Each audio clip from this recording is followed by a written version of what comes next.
It is really hard to find a pre-built for under $300, yet alone one that could potentially game, and we think we may have found one. For $259, we have a Ryzen APU and a good canvas for what we think is a solid gaming PC that you can upgrade at home, but is it worth the hard-earned money that you are going to put into it? We're about to find out, but first, a word from today's sponsor. Looking to save big on a brand new gaming PC? Well, today's video sponsor HP has you covered with their early Black Friday sale. One of our favorite budget pre-built gaming PCs, the HP Victus 15L, is on sale for as low as $400, featuring the RX 6400 and Ryzen 5 5600G, a great budget gaming PC for esports titles with a solid upgrade path. You can cash in on these awesome sales by checking the link down below and browse the rest of the early Black Friday sales that HP has to offer. Big thanks to HP for sponsoring today's video. Now, let's get into it, shall we? So I opened it because I had no idea what this was at first, and I forgot I ordered it. We were all debating how to say the name, Muiki Ultra HD, and $259. This is a third-party seller on Newegg. So if you guys didn't know, Newegg, Walmart, Amazon, eBay, all those websites, they're literally full of third-party sellers. Oh. Does it have a stench? The smell. Let me get a stench. It's strong. Oh, what is that? What it is? Oh. Yeah, I don't know. It might be the case. So we get like an actual, gaming style case, which is pretty cool. The big thing you got to think about before people instantly go, oh, this is junk, this is bad. And I'm not saying it's good, okay? Because we don't even know who this is. $260. If you were to go to like Walmart or Best Buy, I think the cheapest PC you can normally buy is $300, and I think that's going to get you like a 10th Gen i3 with no graphics, obviously, and possibly a hard drive. Yeah, so this has an SSD, the 2200G, which is an older APU, but the idea is at $259, does it have enough in there to where we could slap in a GPU and potentially have some good performance there? And it looks like everything is like standard off-the-shelf components so far. Yeah, standard IO shield, looks like a standard motherboard. The acrylic is nice and smoky, so it's hard to see inside of it. Let me go ahead and get these screws off so we can actually see what we're working with. But yeah, this is a cheaper case. It is just acrylic. It's very small too, like there's no power supply basement. They did not spare any room inside this case. Everything definitely fits as it should. And I think this thing was also on a flash sale at one point where you could get it for like $220, $230. And that's something with Newegg, with these third-party sellers. They're always pushing these like budget computers and they'll always run sales on them. No, I mean, it looks like so far that I like this. We have an MSI name brand power supply. Now it doesn't look like it's a very high-end one because I mean, we do ketchup and mustard sleeve cables. We'll have to see the exact model once we take off the back panel. We might be able to see it. We do have a standard, let's see, I'm guessing this is like it's an A320M HDV from ASRock. So basically like entry-level AMD AM4, platform. Now we do only get one stick of RAM, and what brand is this stuff? That looks pretty lackluster. Is that 16 gigs? Because I see QY, no, it's 61. Oh, it's Lenovo. Lenovo 8 gig. Yeah, there's really a big 8 right there. I just didn't see. Yeah, Lenovo apparently. So, I mean, so far we're looking at all name brand parts. We have an ADATA SSD. Now, I don't know about you, but this looks like one of the OG, like, SATA style ones. It could be NVMe though. It most likely a Gen 3. I can't really tell. We could take it out and see. Well, I got a model number here so we can look this up. The SM2 263. So we got the SM2. 263. It is a Gen 3 PCIe SSD. Yeah, it looks like it's NVMe. So we at least have that going for us. That's pretty cool. We do have a PCIe slot, and it has some room here, so we actually will be able to fit a okay-sized graphics card. Obviously, this is not going to fit a 3-fan. You're going to have to go with the 2-fan. It's not a 2-fan. Yeah, not very long. It looks like these fans are going to be ARGB, which is, well, ARGB, probably just RGB. Yeah, with quotations around that even. Maybe it'll even be static. Let's see what we... Now, the power supply is what they advertise. That's probably gonna be our biggest limiting factors. I think it's only a 350 watt. Oh, wow, it is. Yeah, if you look right there, 350. So I don't even know what MSI power supply. I didn't even know they made it 350 watt. So yeah, it's MSI, so it's name brand, but every name brand company even has really bad power supplies too. So yeah, we get Molex for the fans. That's what powers the RGB. That's what powers the fans. They may just be static. We do get this. An 8-pin. Yeah, we do get a 6+ 2-pin. So we have a potential to put something like a 6600 2-fan in this if you wanted to. But keep in mind, 2200G is not going to run your PCI lane or your NVMe in Gen 4. It's gonna be Gen 3. So ideally for like the best bang for buck, you'd almost go 20 series, like a card that runs in Gen 3 by 16. So the idea is we'll see what this thing can do out of the box while gaming, and then we'll take a little field trip to PCBros.tech or PC Selling Business, where you should buy a PC today, and we'll see what GPU makes sense on the shelves for just testing purposes. Maybe it's a 1650. That's what I was thinking originally, based on the fact that it probably had little to no PCI power, but it has an 8-pin, so a 1650 probably makes sense. Slot that thing in there, and then we could go over some of the like used market options you can go with as well. Yes, I think 1650 is like one of those weird cards where they're still expensive. Yes. Is there a button for the RGB? You can No. change the RGB Oh, on is this it the front front? piece. Yes, that's it. I like how these is this case called the Excavator? Is it called where do you see The that? fans say Excavator on them. The excavator fans. I like that. I mean, but yeah, overall the build quality is it's fairly clean. You know, I guess they could have zip tied some of these cables, but there's not a lot of room. The back looks pretty good. So far, $250. And do you know what size SSD we get? 512. I don't know, besides the single channel RAM, but it's $259. It's like, what do you expect? I mean, I don't hate it so far. Let's just see, is it actually stable and does it actually work when we game? All right, gamers, we are kicking things off with Fortnite OG Zero build, and right now we're on performance settings, 120 FPS limit, mainly because we're not even gonna get close to that, and I just wanna make sure the PC's not trying to get there and causing even more stutter. 50% render scale, medium view distance, and everything else is on low, and this is, honestly, okay, minus that stutter, a bit better than I expected. One thing to ignore as well is that GPU usage for the Vega 8. Good old 2000 series APUs always look absolutely broken on MSI Afterburner with 1,467% usage. But this is more playable than I thought, honestly. I was expecting a very stuttery, horrible gaming experience, but if things settle out when we land, I can see this being at least a 60 FPS average system with a 2200G, and for $269, that's not bad, but with the render scale, we are technically playing at 720p, so it's gonna be cool to see what this thing can do with an upgrade, a GTX 1650, or use market equivalent, and then maybe upgrade that RAM as well. An extra 8 gig stick is probably essential, because with those Vega graphics, we're using 2 gigs for the VRAM of the iGPU. This is honestly better than I expected. Does it look great? No, it doesn't. Look how slow textures are to load in, but it is technically playable. Oh goodness, see, look at that. All that random stutter of stuff trying to load in. If you were hot dropping, it wouldn't be fun, but again, we're talking about a PC that is $259, very, very casual gaming experience here. And I think you're kind of sacrificing, you know, compared to like an Optiplex, the immediate performance now with a somewhat capable upgrade path. Trying to duel? Yeah, buddy. Gun goes pew pew. That is an amazing name. Okay, I'm missing every shot. Let's go in. Guns a-blazing. Ah!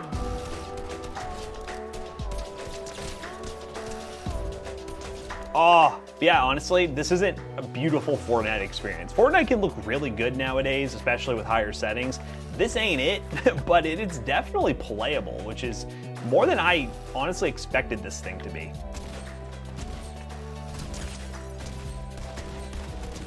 Okay, I don't know what's happening there.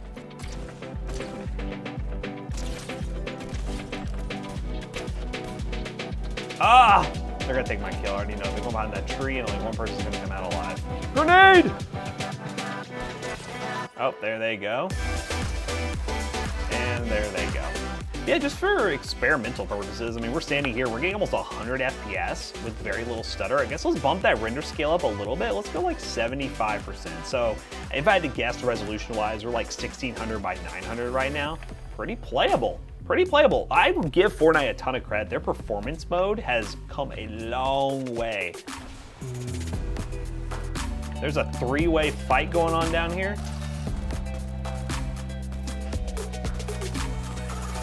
And I'm only gonna get 1 kill out of it. Great.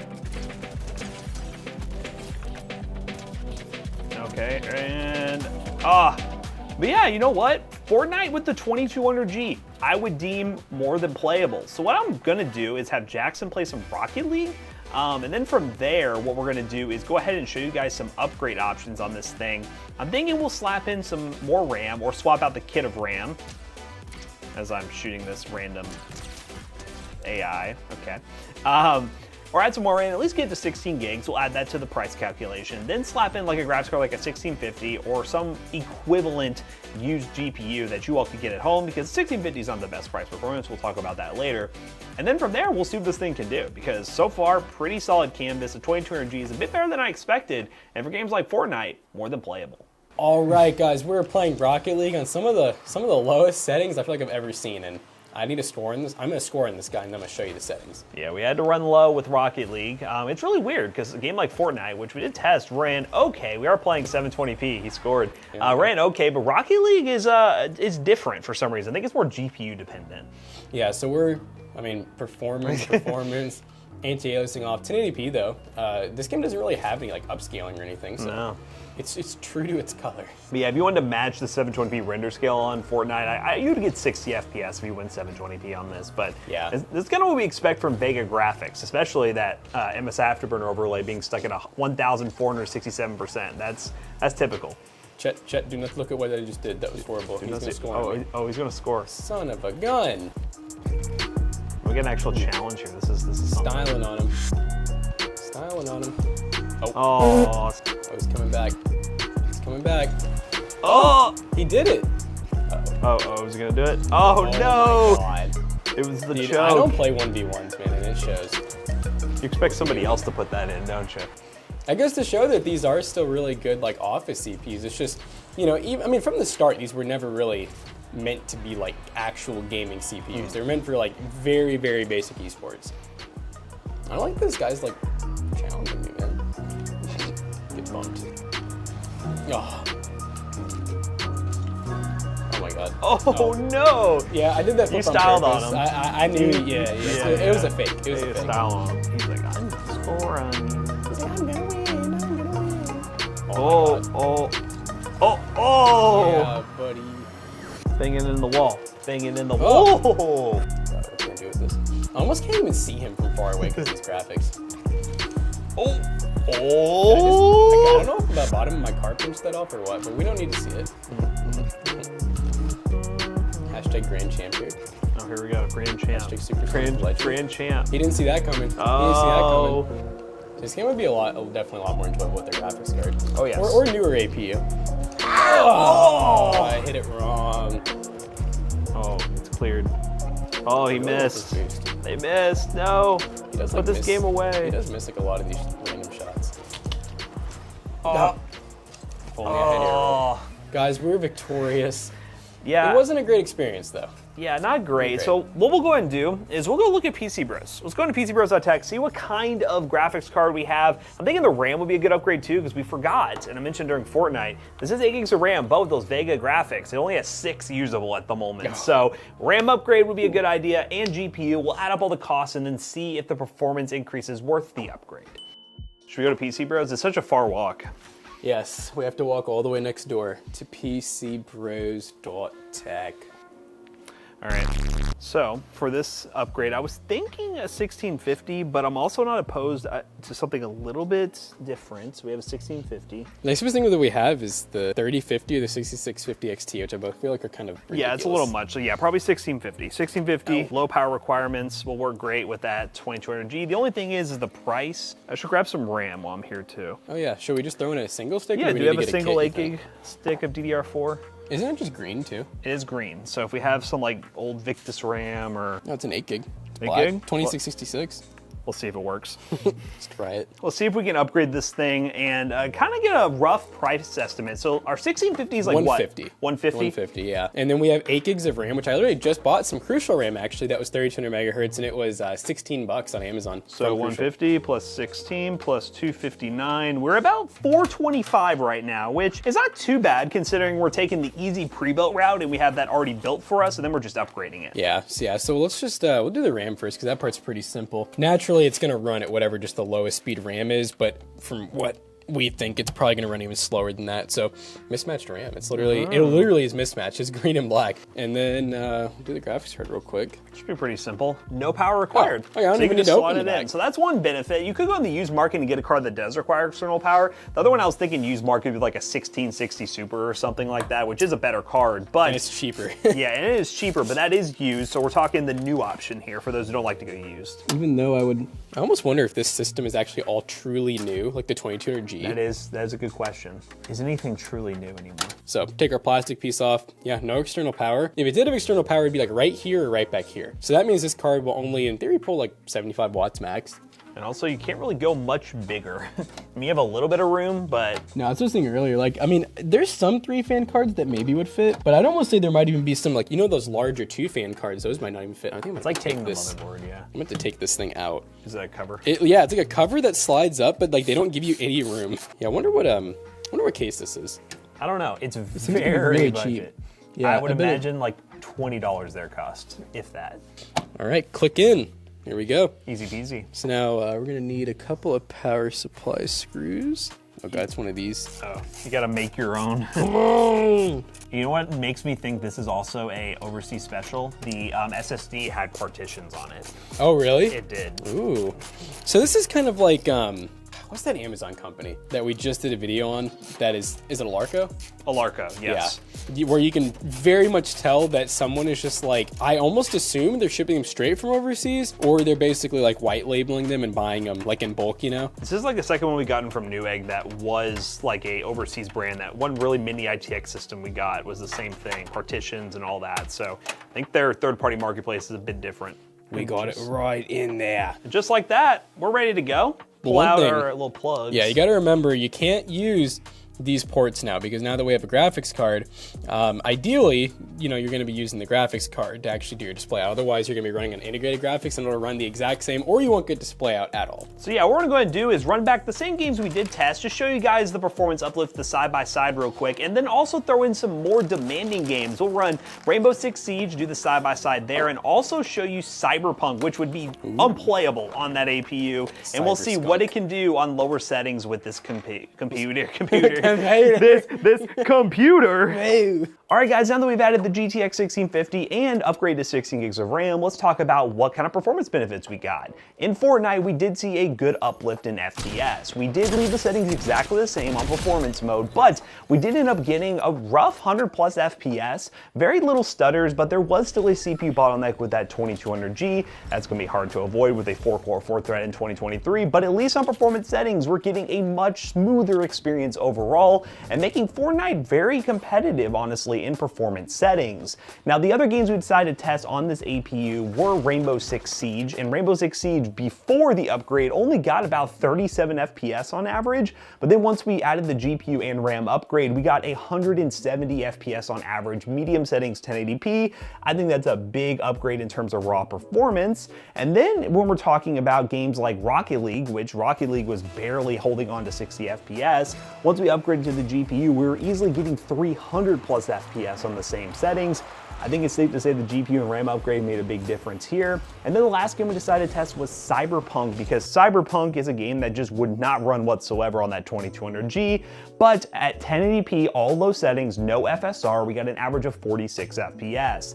Yes, you could use FSR if you want to get a little bit more frames, but when we're so CPU bottlenecked with this 2200G, I don't really think it's worth it. It probably would cause more stutter than it would actually benefit the performance. So as you can see, that is the limit of this system. Cyberpunk is not super playable, but if you really wanted to get into it, you could. But it's just cool to see that this pre-build that was under $300 and sometimes closer to right at $200 can be easily upgraded with a graphics card and some new RAM, and for 400 bucks is very capable. Now, could you build something from scratch hunting the used market with something like $400 to spend? Yeah, most certainly you could, but for the pre-built option, this is pretty solid, and I'm actually pretty impressed with the canvas this PC was for us to be able to upgrade and add new stuff and make a pretty capable esports gaming PC. So now we've gone over the new benchmarks. Let's go ahead and bring Jackson back in here to wrap this video up real quick. All right, guys, we just got done benchmarking this PC twice, and that is because we originally played on the 2200G with just the APU Vega graphics, and then we added a 1654 gig, and that did increase our performance by quite a lot. Yeah, it was a really good upgrade, and overall, we're pretty happy with this pre-build. And as we mentioned, if you do build something yourself, obviously you can get better deals, but if we're considering the pre-built market and grabbing something and then upgrading it, it's actually not too bad of a buy. So if you want to check the link in the description down below for up-to-date pricing and availability, it will be an affiliate link and it will help us out. Let us know what you think of this PC down below, and what kind of upgrade would you have done to this PC if you bought it yourself? So as always, we hope you guys enjoyed today's video. If you did, check out our other two YouTube channels and also our twitch.tv/toastybros, and do not forget to like, comment, and subscribe. Hey, we'll see you guys in the next one. Goodbye. So we are literally about to go live on twitch.tv/toastybros in about 5 minutes where we're gonna be giving away a gaming PC. If you didn't know, every second Friday of the month, we give away a gaming PC, but we also stream every freaking day. Yeah, go follow us on Twitch, twitch.tv/toastybros, and also buy a PC from PC Bros. The giveaway sponsored by PC Bros. You can buy this one or many others. If you use code TOASTYBROS to check out, save 2% of your next purchase. See you guys later. Goodbye. Peace out.